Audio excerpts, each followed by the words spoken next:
প্ৰভু নাৰায়ণে বসুদেৱ আৰু দৈৱকীক তেওঁলোকৰ ঘৰত আহি কিয় পুত্ৰ জন্ম হ'লো বুলি মাক দেউতাকক কৈছে যে তোমালোকে মোক পুত্ৰৰূপে পাবৰ কাৰণে বহু হাজাৰ বছৰ তপস্যা কৰিছিলা আৰু তোমালোকৰ সেই জন্মত সুতপা আৰু প্ৰিন্সি আছিলা আৰু সেই সুতপা আৰু প্ৰিন্সি তোমালোকৰ মই তপস্যাত সন্তুষ্ট হৈ তোমালোকৰ ঘৰত পুত্ৰৰূপে জন্ম লাভ কৰিম বুলি কথা দিছিলোঁ আৰু সেই কথা দিয়াৰ পিছত মই প্ৰথমেতেই প্ৰিন্সি গৰ্ভ নামে পুত্ৰৰূপে তোমাক দেখা দি আৰু দ্বিতীয়তে মই অদিতি আৰু কাশ্যপৰ গৃহত আহি বামন ৰূপে অৱতাৰ লৈ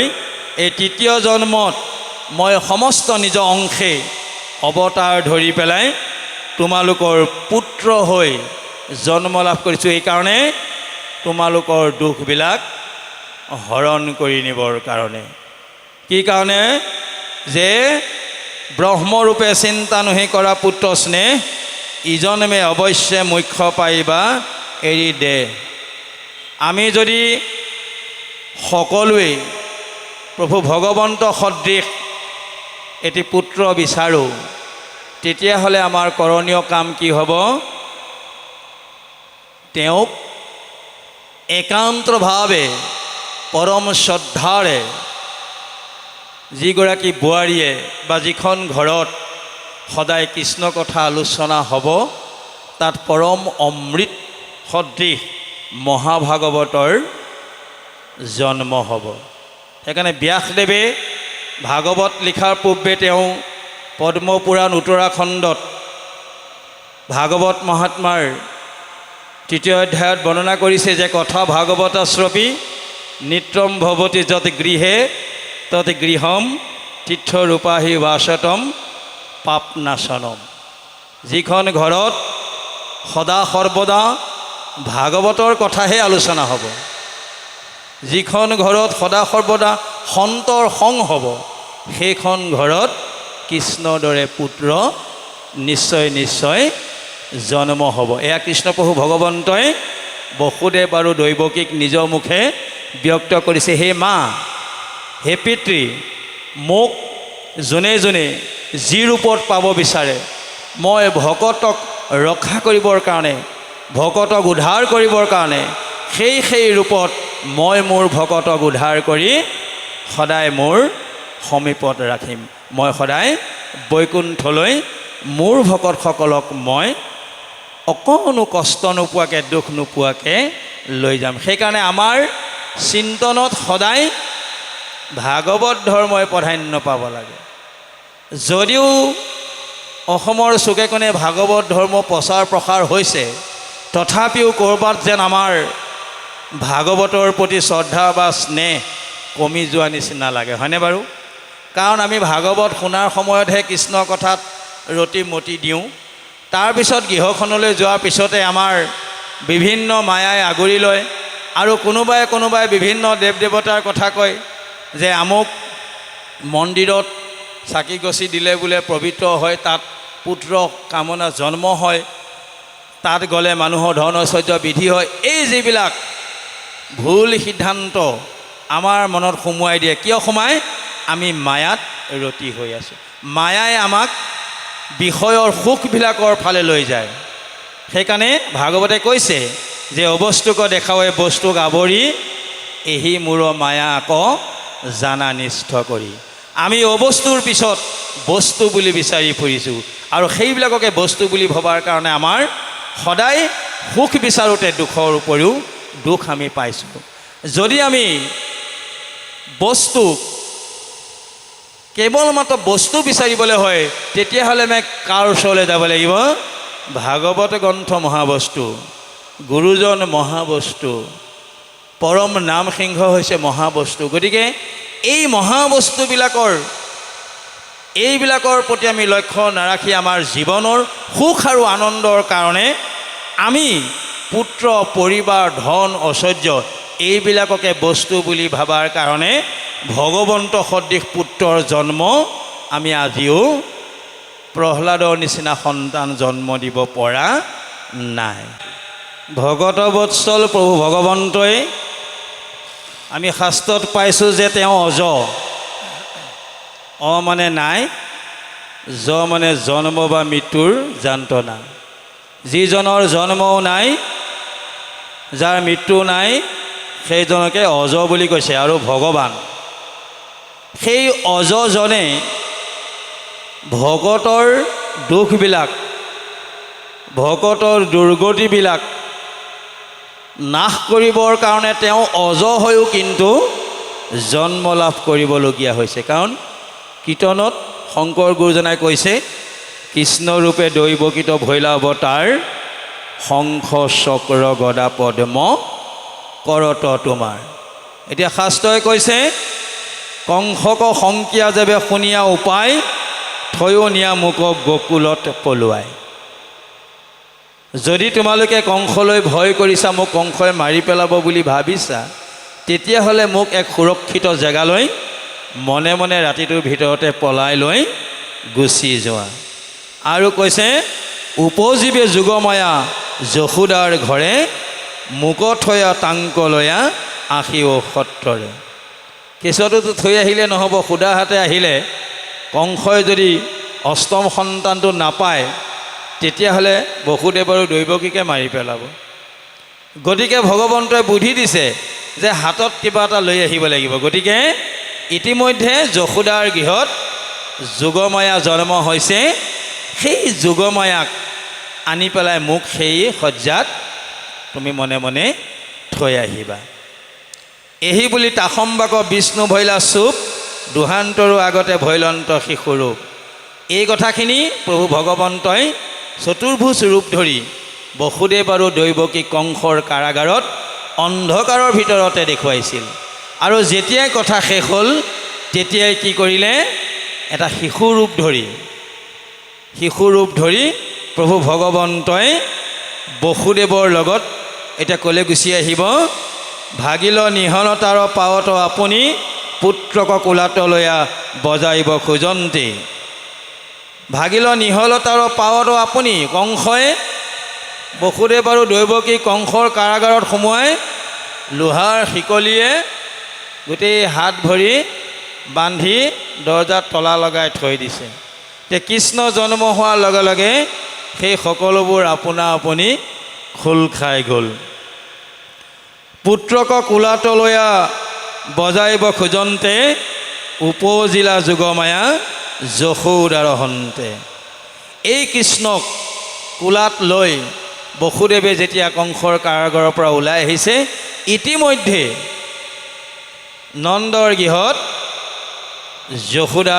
যশোদাৰ ঘৰত যোগমায়া নামে এগৰাকী কন্যা সন্তানৰ ইতিমধ্যে জন্ম হৈছে। সূৰ্য উদয় হোৱাৰ লগে লগে যেনেদৰে আন্ধাৰ আঁতৰি গুচি যায়, ঠিক সেইদৰে কৃষ্ণপ্ৰভু ভগৱন্ত জন্ম হোৱাৰ লগে লগে বসুদেৱ আৰু দৈৱকীৰ দুখবিলাক নাইকিয়া হৈ গ'ল। মানে অন্ধকাৰ গুচি পোহৰ হ'ল। সেইকাৰণে গুৰুজনাই কৈছে, কৃষ্ণ সূৰ্য ভৈলন্ত উদিত, নাম ধৰ্ম কৰিলা বিদিত। যিখন ঘৰত কৃষ্ণ সূৰ্য সদায় উদিত হৈ থাকিব, সেইখন গৃহত নাম ধৰ্মই সদায় বিৰাজ কৰি থাকিব। আৰু য'ত নাম ধৰ্মই বিৰাজ কৰি থাকিব, তাত দুষ্ট দুৰাচাৰ দুষ্কৃতিকাৰীয়ে একো প্ৰভাৱ পেলাব নোৱাৰে।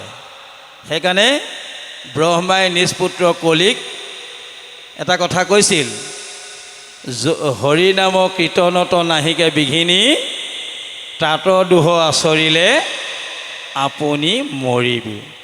যিখন ঘৰত হৰিনাম কীৰ্তন শ্ৰৱণ আদি নহয়, সেইখন ঘৰ কলিৰ বাসস্থান বুলি কৈছে। যে কলিৰ বাসস্থান হৈ থাকিলে কৃষ্ণ সন্তান আমাৰ গৃহবিলাকত জন্ম হ'বনে? কেতিয়াও নহয়। আৰু 1 কোটি সূৰ্যই পোহৰ দিলে যিটো পোহৰ হ'ব, তাতোতকৈ অধিক পোহৰ কৃষ্ণ প্ৰভু ভগৱন্ত জন্ম হোৱাৰ লগে লগে কংসৰ কাৰাগাৰ অন্ধকাৰ গুচি পোহৰ হ'ল। কিয়?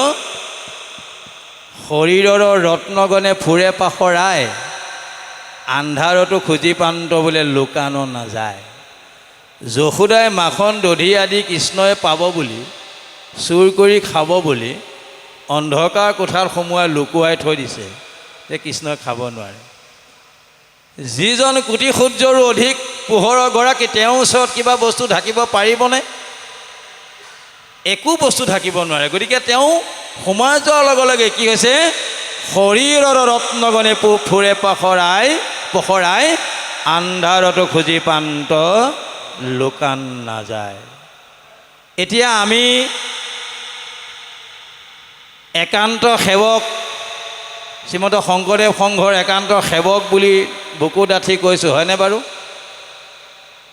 কিন্তু আমাৰ ঘৰত, আমাৰ অঞ্চলত কৃষ্ণই পোহৰ দিব পাৰিছেনে? নাই পৰা। কিয়? এই যোগমায়া আমাৰ মাজতে সোমাই পৰি আছে, হয়নে নহয় বাৰু? এই যোগমায়াই আমাৰ চকুবিলাক অন্ধ কৰি দিছে, বিষয় বাসনালৈ আমাক লৈ গৈছে। আমি একত দীক্ষিত হ'ব পৰা নাই। কিয়? আমি আজ্ঞাপৰ ভকতি পালন কৰা নাই। ভাগৱতৰ আৰম্ভণি প্ৰথম পদটোতে কৈছে, জয় জয় কৃষ্ণ কৃপা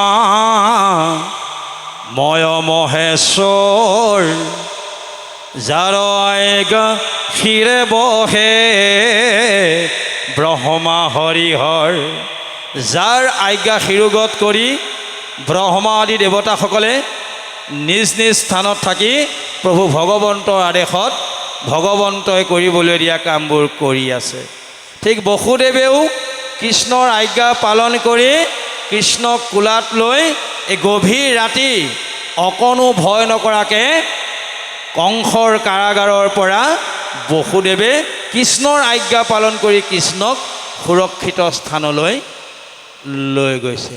গতিকে আমি যদি কলিযুগত ঈশ্বৰৰ সেৱক হ'ব বিচাৰিছোঁ, এক শৰণত দীক্ষিত হ'ব বিচাৰিছোঁ, তেতিয়াহ'লে আমি একান্তভাৱে প্ৰভু ভগৱন্তৰ চৰণত আশ্ৰয় গ্ৰহণ কৰিব লাগিব। সেইকাৰণে কৃষ্ণই অৰ্জুনক কৈছিল, সৰ্বগুহ্যতম ভূয় চিনমে পৰম বশ, ইষ্টুচিমি দিহমিতিততো বক্সামিতে হিতম, মন মনা ভৱ মদ ভক্ত মদ জাজি মাং নমস্কৰুং মামে বৈশায়সী সত্যংতে প্ৰতিজনে প্ৰিয়সীমে সৰ্বধৰ্ম পৰিতেজাত মাম একং শৰণং ব্ৰজ, অহং তাং সৰ্বপাপে ভূ মুখ্যয়ো সমাশুচি। যে সৰ্বধৰ্ম এৰি এক শৰণ সাক্ষাৎ, সুদৃঢ় বিশ্বাসে সখী লৈ কোৱা আমাক, নকৰিবা ভয় সখী কৰোঁ অংগীকাৰ, সমস্ত পাপতে মই কৰিব উদ্ধাৰ। এয়া কৃষ্ণই আমাক তেওঁৰ চৰণত আশ্ৰয় ল'বলৈ কৈছে। আৰু আশ্ৰয় লোৱাৰ পিছত কি হ'ব? এতিয়াৰ পৰা যিবিলাক আমাৰ দুখ পাপ তাপ হ'ব, সেই সমস্ত দুখ তাপবিলাক প্ৰভু ভগৱন্তই দায়িত্ব লৈছে। তোমালোকৰ হ'ব পৰা পাপবিলাক, দুখবিলাক, যান্ত্ৰণাবিলাক মই ধুই নিকা কৰি পেলাম। কিন্তু আমি আজ্ঞাহে পালন কৰিব পৰা নাই। কৃষ্ণপ্ৰভু ভগৱন্তৰ আদেশত বসুদেৱে কৃষ্ণ কোলাত লৈ ভৰা যমুনাৰ এই বাৰিষাত দকুল ডাকাল পানীৰ মাজদিয়েই পৰম পুৰুষ ভগৱন্তক নি সুৰক্ষিত স্থান নন্দৰ গৃহ পোৱালেগৈ। নন্দৰ গৃহ পোৱাৰ লগে লগে নন্দই সেই বসুদেৱৰ সন্তান কৃষ্ণক নি যশোদাৰ কাষত যে শুৱাই থলে, যশোদাই সেই কথাটো গম নাপায়। কিয়? মোহমায়া, মায়া যেতিয়া নিদ্ৰা দেৱীয়ে যেতিয়া সকলোকে অচেতন কৰি থলে, ইয়াত সন্তসকলে কি কৰ্ম কৰি আছে, দুষ্টসকলে তাৰ প্ৰকোপ একোৱেই বিচাৰি নাপায়।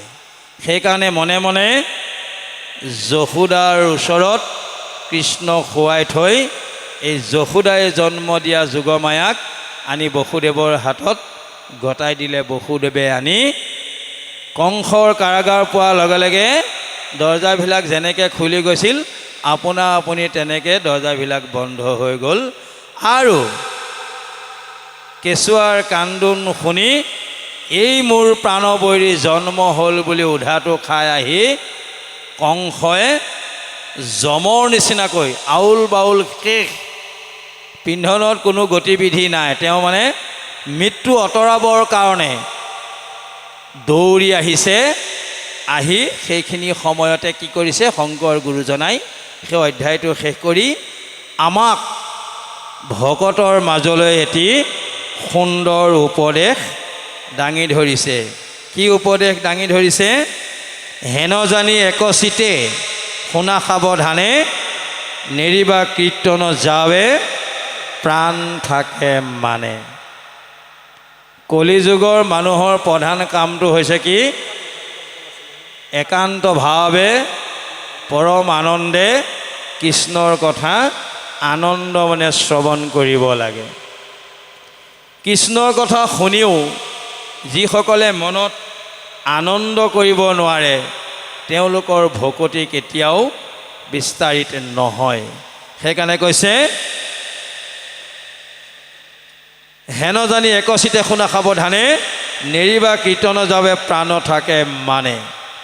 ঘোৰ কলি যুগে জন্ম লভে যত প্ৰাণী, পাপ সাগৰত তল গৈল হেন জানি। আমি যিটো যুগত জন্ম লাভ কৰিছোঁ এই যুগটো কলি যুগ, আৰু এই দুৰাচাৰী কলিয়ে তেওঁৰ সংগীবিলাক বেছি কৰিব বিচাৰে, আৰু তেওঁ সংগীবিলাক বেছি কৰিব বিচাৰোঁতে তেওঁ ফালে মানুহ বেছিকৈ টানে। সেইকাৰণে সুৰাপাই চাটুকাৰ চাণ্ডাল বৰ্তমান বৃদ্ধি পাইছে, কাৰণ সেইটো কলিৰ প্ৰভাৱ। কলিৰ প্ৰভাৱত পৰি ভক্তি মাতৃও নিজৰ বয়সটো তেওঁ বৃদ্ধ হৈ আহিব লাগে, কিন্তু কলিৰ চঞ্চল প্ৰভাৱত ভক্তি মাতৃ দিনে দিনে চঞ্চলা গাভৰু হৈ গৈছিল। আৰু তেওঁ দুটি পুত্ৰ জ্ঞান আৰু বৈৰাগ্য যৌৱনপ্ৰাপ্ত হ'ব লাগে, লাহে লাহে বৃদ্ধ অৱস্থালৈ পৰিৱৰ্তন ঘটিছে। এই সাংঘাতিক পৰিৱৰ্তনটো দেখি নাৰদে দেখিলে গংগাৰ ওপৰত এজনী দীপলিপ কন্যাই ইমান ধুনীয়া দেখিবলৈ, তেওঁ কিন্তু মনত আনন্দ নাই, কান্দি আছে। সুন্দৰতাৰ মাজত তেওঁ আনন্দটো বিচাৰি পোৱা নাই। আৰু ওচৰতে দুজন বৃদ্ধ বহি আমন জীমনকৈ মৌন ব্ৰত পালন কৰি আছে।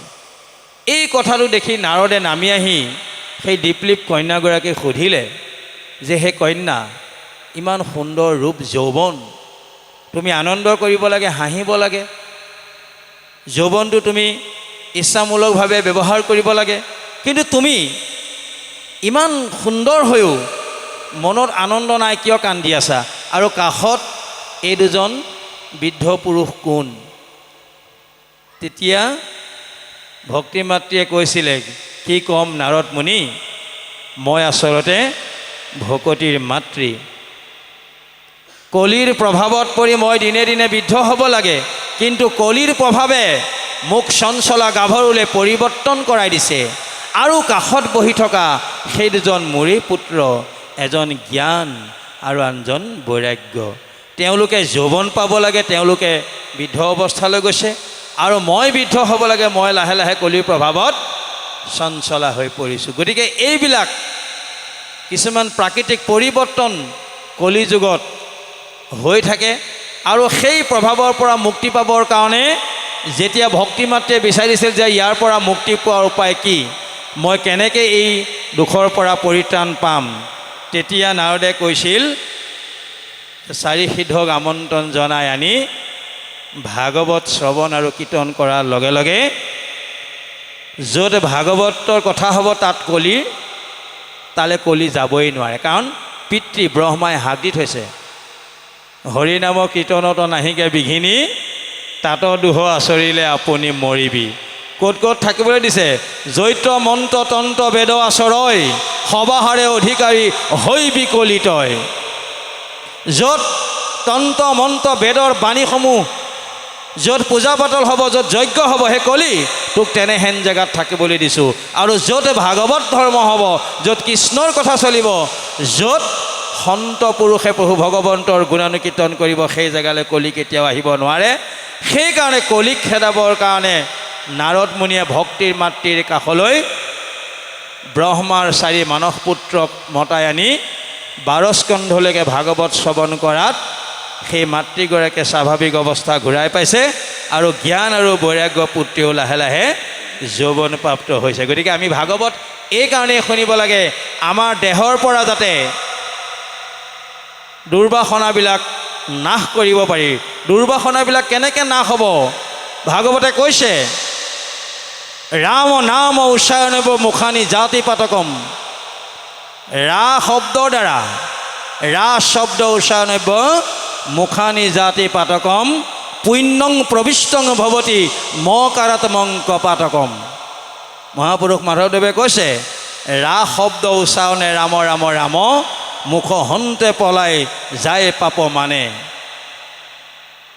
ম শব্দ আদি উচ্চাৰণে ৰাম ৰাম ৰাম যিমান পুণ্য কথা আছে সমস্ত মুখৰ ভিতৰত গৈ ভিতৰত প্ৰৱেশ কৰে। সেইকাৰণে মহাপুৰুষ মাধৱ গুৰুজনাই কৈছে যে কৰ্ণপথে ভকতৰ হিয়াত প্ৰৱেশ হৰি দুৰ্বাসনা হৰে সমস্তৰ যেহেন শৰতকালে জলৰ যতেক মল স্বভাৱতে নিৰ্মল কৰয়। এতিয়া এই উপদেশটোৰ পৰা এইটোৱেই প্ৰমাণ পোৱা গৈছে যে সত্য যোগে কৰি ধ্যান সমাধি ত্ৰেতাত সমস্ত যজ্ঞ আৰাধি দাপৰত পুঁজি নানা ভক্তি ভাৱে কলিত হৰিৰ কীৰ্তনেহে সিটো গতি পাৱে। ভাগৱতৰ ছবিপদে যেতিয়া কৃষ্ণক থৈ যোগমায়াক আনাৰ লগে লগে কংসৰ কাৰাগাৰত কেঁচুৱাৰ কন্দন শুনাৰ লগে লগে কংসই উগ্ৰমূৰ্তি ধাৰণ কৰি অগ্নিশৰ্মা হৈ আহি দৈৱকীৰ ওচৰ পাই গ'লহি আৰু কোলাত থকা সন্তানটিক সি ল'ৰা নে ছোৱালী চাবলৈ সময় নাই, কাৰণ গম পাইছে যে এই অষ্টম সন্তানটোৱে মোৰ প্ৰাণবৈৰী নিশ্চিত। গতিকে এই সন্তানটোক মই নিশেষ কৰিব পাৰিলে মোৰ বাটৰ কাঁইট দূৰ হ'ব। এই বুলি অকণো পলম নকৰি দৈৱকীৰ পৰা সেই সন্তানটি কাঢ়ি ল'ব খুজিছে।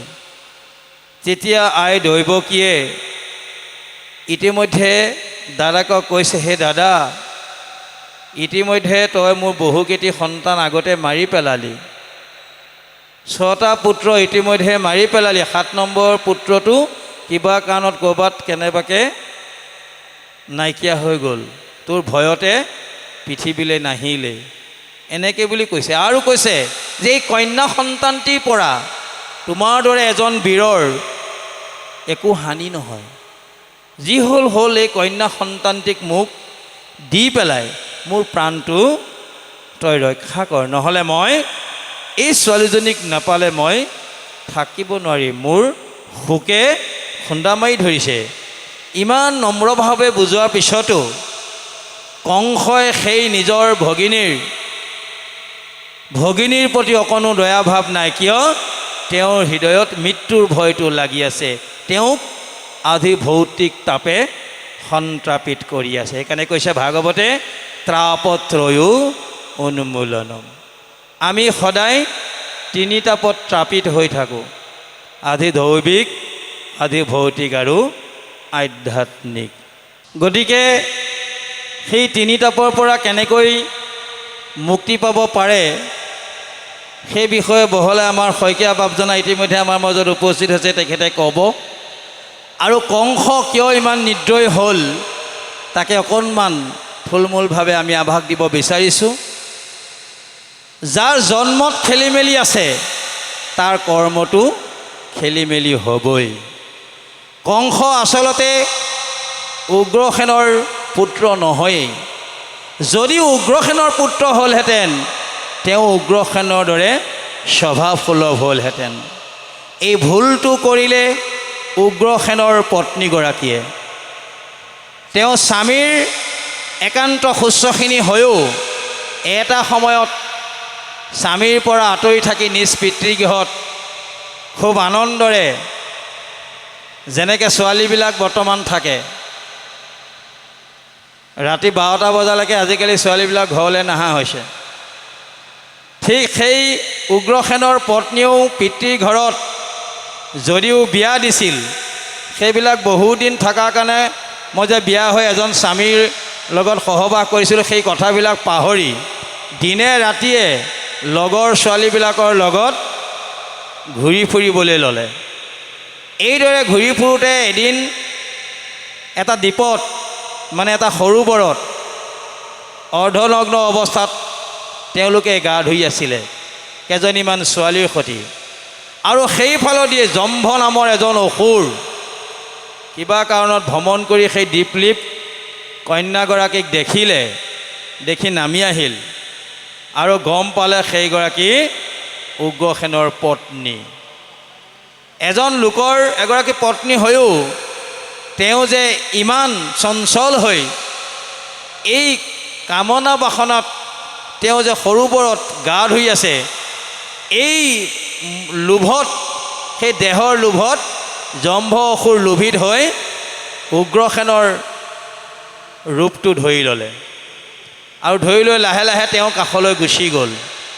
আৰু সময়ত এই যিটো সংগম ঘটালে, সেই সংগমত কংসৰ জন্ম হ'ল। সেইকাৰণে সাৱধান, যাৰ জন্মত খেলি মেলি হয় তাৰ কৰ্মত খেলি মেলি হয়, আৰু কৰ্মত খেলি মেলি হ'লে ভকতিটো খেলি মেলি হয়। সেইকাৰণে শংকৰ গুৰুজনাই কৈছে, অন্য দেৱী দেও নকৰিবা সেও গৃহে নপখিবা, তাৰ মূৰ্তিক নচাইবা প্ৰসাদ নখাইবা ভক্তি হৈব বিভিচাৰ। আমাৰ কলিযুগত কৰিবলগীয়া কাম এটাই, এক কৃষ্ণ দেও কৰিও কষেও ধৰিও তাহানৰ নাম, কৃষ্ণৰ দাস হৈয়া প্ৰসাদ ভঞ্জিয়া হস্তে কৰা ত্ৰাণ কাম।